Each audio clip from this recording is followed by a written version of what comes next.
It's been a super eventful year for Nick Kyrgios. He's back on the tennis court after taking a little break for his family, and he's as good as ever. In his first game back, the Aussie revealed that he struggled to breathe but still won. Oh, and he's thriving in both singles and doubles amid his ongoing court case. And that's exactly what we're talking about in today's video. Let's get started. First up, Kyrgios in a brutal Japan test. Coming back after a break isn't too easy for most tennis players, but it's routine for Nick. He went home after his heartbreaking loss to Kokkinakis at the US Open last month to spend some time with his family, but the Aussie made a solid comeback at the Japan Open. In his first-round game, he was up against Taiwan's Tseng Chun-hsin, and Kyrgios revealed that he struggled to breathe in the first couple of games. He said it was probably the humidity because he cruised through the rest of the match. The 27-year-old dropped just 7 points on his own serve in the match and dismantled his opponent in just over an hour. After the win, he said that he came out a bit slow, but that was expected because he hadn't played too many matches recently, and so it was hard to get straight back into the competitive flow. But as soon as he held the first game, he found his form again and played well. Next up, Kyrgios is enjoying his time in Japan. It's no secret that the Aussie loves traveling. He makes the most of wherever he goes with his partner, Thanasi, and this time around is no different, as the two have been posting stories of their trip constantly. The Aussie has posted several pictures of sightseeing in the Japanese capital on social media accounts since he arrived, and shared that he was super excited to be playing here. He also received a very warm welcome from the Tokyo crowd as his match was fully packed, and fans even waited for him after the game. He signed some match balls for everybody who stayed behind, and the 27-year-old put up a show for his fans, hitting one shot between his legs and arguing with the umpire over line calls, in true Nick Kyrgios fashion. He also said that the crowd there was respectful and loved good tennis, so it was all amazing. He also shared that it was good to have this event back and running after the COVID-19 pandemic affected the tournament in the last couple of years. Following this, let's talk about Kyrgios' ongoing court case. Nick might be living his best life in Japan, but it's not all rainbows and sunshine for the Aussie. His lawyer had their first hearing on his behalf literally a day before his first game. For those who need a reminder, Kyrgios is facing common assault charges following allegations made by his ex-girlfriend, Kyrgios. Nick hasn't said much about this case in public. In fact, when the news broke out back in July during Wimbledon, the 27-year-old said that obviously he had a lot to say, but he was advised by his lawyers to not say anything. Super unlike him, but hey, that's what the matter calls for. It's rumored that his lawyers are trying to get the case dismissed on mental health grounds. Nick's struggles with mental illness aren't a secret, as the star has repeatedly spoken out about his issues. He's talked about his self-destructive behavior in the past. Back in February, he posted about the 2019 Australian Open and stated that it appeared to be a positive time in his life, but had been one of his darkest periods. He said he was lonely, depressed, and negative, and kept abusing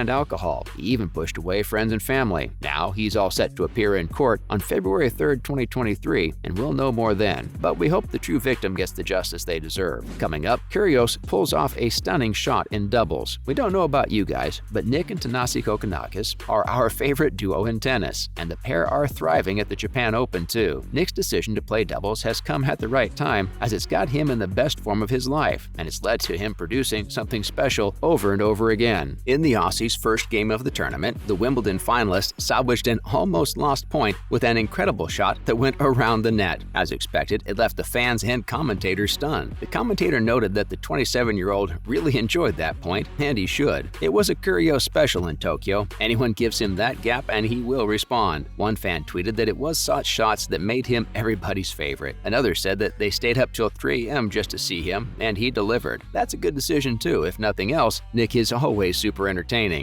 Moving on, Kyrgios had no doubts. In his second game, Nick again had to play his best tennis to get through. After a shaky start to the game, he found his way back and beat Poland's Kamil Majerok in 3 sets. He was visibly frustrated after he played a poor opening service game and then couldn't create a break chance in the first set, but he turned the match around after that and gave his opponent no room to get back. It seems like losing was completely out of the question for the Aussie. Afterward, he commented that there was never a doubt in his mind that he was going to win the match despite losing the first set. He said he knew that all he had to do was get back to playing quick and aggressive tennis. Nick shared that he had great confidence in his game right now, so he never doubted himself even when he was down a set. He revealed that doing well in Grand Slams had given him that belief, and well, good for him. Up next, Kyrgios withdraws from the Japan Open. Folks, it was all going so well, but minutes before his quarterfinal match with Taylor Fritz, the Aussie withdrew. He walked out to the court and announced that he was pulling out of the game, and he was inevitably out of the doubles event too after making it to the semis. Nick said he knew that it was disappointing, but he needed to make this decision as it was the better option for his body. He stated that he had to be smart, and after hitting with Thanasi earlier that day, he knew it was the best thing to do. He explained that he had a couple of tournaments at the end of the year, and he wanted to do well in those. Of course, it's a total bummer that we couldn't get a Kyrgios versus Fritz match. It would have been one heck of a game. Following this, where is Kyrgios headed now? After his early exit from the Japan Open, the Aussie headed home with his girlfriend. Nick is all set to play the Swiss indoors Basel in over 2 weeks' time. Now, this was supposed to be Roger Federer's comeback event in his hometown, but since the maestro has retired, Basel still looks very promising. World number 1 and 2 Carlos Alcaraz and Casper Ruud are both expected to play. Alex de Minaur, Marin Cilic, and Felix Auger-Aliassime are all going to be there too. It's going to be one memorable tournament. There are also rumors that Federer might still show up for a special appearance, but that remains to be seen, although we're keeping our fingers crossed. After the Swiss indoors, Kyrgios will feature in the Paris Masters in the following week, his final event of the season in singles. Nick is 18th in the race to qualify for the ATP Finals in Turin, but after pulling out of his recent tournament, his chances to get there have almost diminished. But of course, he'll be there in the doubles event with Kokkinakis. Finally, Kyrgios credits Hansi for his good performance. Let's be honest, we've all wondered what exactly happened for Nick to take tennis seriously, and we finally got an answer. It's all because of his girlfriend, Kostine. Needless to say, it's been the most fruitful year of his career, and it was a welcome change for all of his fans because before this, he never looked all that interested in the sport. In fact, Nick repeatedly said that he was going to retire at the age of 30, and he didn't really care about tennis. He was only here because he was good at it. But this season, he had a marvelous campaign with a Grand Slam win at the Australian Open with Kokkinakis and a run to the Wimbledon finals, which Nick feels he could have won if he was up against anybody apart from Novak Djokovic. And it seems like this excellent performance is all thanks to Kostine. Nick said that he had a great girlfriend who helped him with everything. He shared that he was making every practice session count, he was getting good sleep, and he was just working very hard. Now, the Aussie isn't scared of showing affection to his partner at all. His Instagram is full of her, and it's super wholesome to see. We couldn't be happier for them. That's a wrap for this video. Do you think Nick Kyrgios can win at the Swiss Indoors Basel? Let us know in the comments below. Make sure to give this video a thumbs up and subscribe to our channel for more videos like this. See you in the next one.